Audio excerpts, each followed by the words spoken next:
यहाँ पहुँचे हैं और उसमें हमारा समझ आया होगा। मैं केवल एक बात कहना चाहता हूँ कि इसकी एक योजना हम बनाएं कि आप जिस गांव से आए हैं अपने गांव की जिम्मेदारी लें। हर गांव में एक कमेटी हम बना दें प्राधिकरण के खिलाफ जो लड़ेगी, अपने गांव के लोगों से वो बात करेगी और उसमें से कोई व्यक्ति तालमेल वाला हो।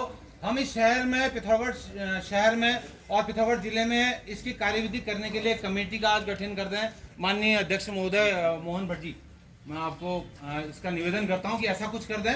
15-20 लोगों की एक कमेटी बना दें, उसमें हर समूह से जो समुदाय यहाँ पर काम करते हैं, जो लोग काम करते हैं, उनको लेके कमेटी बना दें और वो पहले से भी है उसका विस्तार कर दें और हर गांव के लोगों को उसमें शामिल करते हुए और हम गांव को जाने की एक योजना बनाएं और लोगों को बताएं। क्योंकि जिसको नोटिस आ रहा है उसकी समझ में आ रहा है प्राधिकरण क्या है, जिसको नोटिस नहीं आ रहा है उसकी समझ में अभी नहीं आया है। जिसको प्लान बनाने की जरूरत, और जो नगर पालिका क्षेत्र के अंतर्गत आते हैं प्राधिकरण हट भी जाएगा, उनको तो प्लान बनवाना ही है। लेकिन जो अभी इसकी सीमा से बाहर हैं और जिनको अभी नोटिस आने वाले हैं और उनको ये पता नहीं है कि क्या उनका इंतजार कर रहा है, तो उनको हम बताएं और हम उन लोगों तक जाएं और उस कमेटी के माध्यम से पूरे पहले पिथौरागढ़ में, फिर अपने पूरे कुमाऊं में एक बंदी का और आंदोलन का आह्वान करें। हर जगह हर तहसील स्तर पे धरने, वहां के लोग बैठे और एक साथ एक दिन हो। क्योंकि जब 1857 की क्रांति एक साथ एक दिन होती तो हम पूरे 90 साल पहले आजाद हो गए थे, लेकिन चूंकि वो नहीं हो पाई। और आप, क्योंकि बार संघ इसमें है और वकील शब्द की मैं बहुत इज्जत करता हूं, क्योंकि इस देश की आजादी की लड़ाई में, क्योंकि वो कानून के ज्ञाता होते हैं और कानून के ज्ञाता होने के कारण उनके पास जो ज्ञान है, उनका जो अनुभव है, उनके ऊपर प्रशासन हावी नहीं हो पाता है। तो अब ये चूंकि आप इसमें हमारे साथ हैं, डेफिनेटली हम जीत की ओर बढ़ रहे हैं।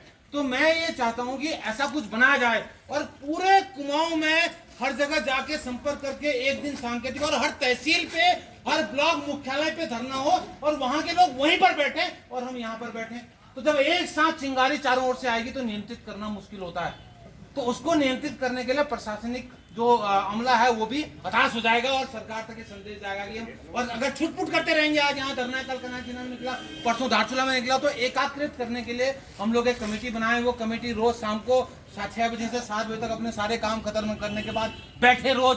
क्योंकि जब आंदोलन, अगर काशिदा है अभी वो बताएंगे, अपने अनुभव साझा करेंगे। आंदोलन तो जब रोज बैठा जाता है, 1-1 घंटा जब रोज देंगे तो रोज गतिविधि होगी और एक दिन अचानक से फिर बड़ा आंदोलन खड़ा होगा और उसकी सुगबुगाहट इनके पांव के नीचे जमीन हिला देगी। क्योंकि सरकार कभी भी आपकी एकता की ताकत से डरती है, आपसे कभी नहीं डरती है। और जब वो चेहरे हजारों में बदलेंगे और लाखों में बदलेंगे, उन सबके चेहरों में दर्द आएगा तो सरकार को हमारी बात माननी पड़ेगी। और सरकार चुनाव के वक्त सबसे ज्यादा डरती है। और इस समय क्या है कि पंचायत चुनाव होने वाले हैं और पंचायत चुनाव में पूरे राज्य में ये चल रहा है और पंचायत चुनाव के समय उनके प्रतिनिधि उन्हीं गांवों पे डंडा है प्राधिकरण का, वो सब सड़क के दोनों और 200 मीटर तक। तो अगर इस समय हम ये करेंगे तो निश्चित ही ये जीत के लिए सबसे माकूल वक्त है। और यहाँ पर जो हो सकता है वो अगले 3-4 साल तक नहीं होगा। 2022 में अगला इलेक्शन है तो 3 साल तक फिर होना ही नहीं है। तो अपने पड़ोस में, अपने रिश्तेदारी में सबको फोन करिए, बोलिए कि ऐसा हो रहा है और सब लोग तैयार हो जाओ, वरना ये सब 1-1 लाख रुपया सब भरने के लिए तैयार हो। उस 1-1.5 लाख रुपए से आप अपनी बेटे की शादी में, अपनी बेटी की शादी में, बेटी की पढ़ाई में, उसको इंजीनियरिंग कराने में, उसको कुछ पढ़ाने में आप उसका इस्तेमाल कर सकते हैं। वरना सरकारी नेता उसको अपने पास ले जाके अपने हवाई जहाज उड़ने में उसको इस्तेमाल करने वाले। मर्जी आपकी है, मर्जी आपकी है, आप अपनी इस मेहनत की कमाई का क्या इस्तेमाल करें। धन्यवाद। कमाई का धन्यवाद।